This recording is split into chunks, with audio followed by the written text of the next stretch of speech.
जनाब चौधरी अहमद शीमा साहब, जनाब राणा साकम मुमताज, जनाब राणा अदनान मुमताज खान, जनाब तारक अशरफ खान साहब, जनाब राणा हुमायूं साहब, जनाब राणा बलाल साहब, जनाब मेंबर मुश्ताक खुदा साहब, जनाब जाफर बाट साहब और जनाब नाजम साहब का साकोट मंजूर मनान साहब। और दोस्तों अस्सलाम वालेकुम।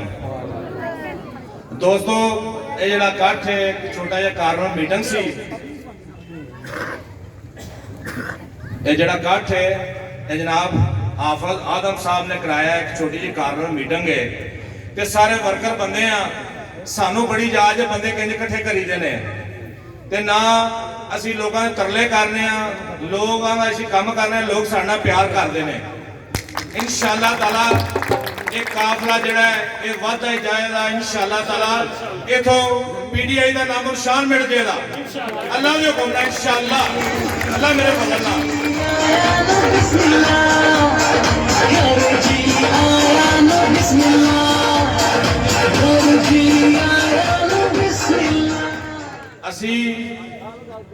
असी अल्लाह के फजल नाल साडी जिहड़ी टीम है साडे दोस्त साथी सारे इंशाअल्लाह ताला असी सारे रल के काम करने वाले हैं, काम करने काम करना है इंशाअल्लाह ताला।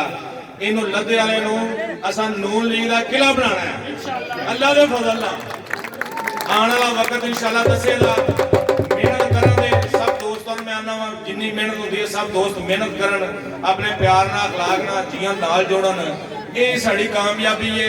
ना असी वड्डियां गल्लां करें ना असी बोल बोलने असी वर्कर बंदे सिर्फ काम करना जानते इंशाअल्लाह काम करांगे। लद्दे वाले नूं इंशाअल्लाह नून लीग का किला बनावांगे मिसाल होएगी इंशाअल्लाह। अस्सलाम वालेकुम।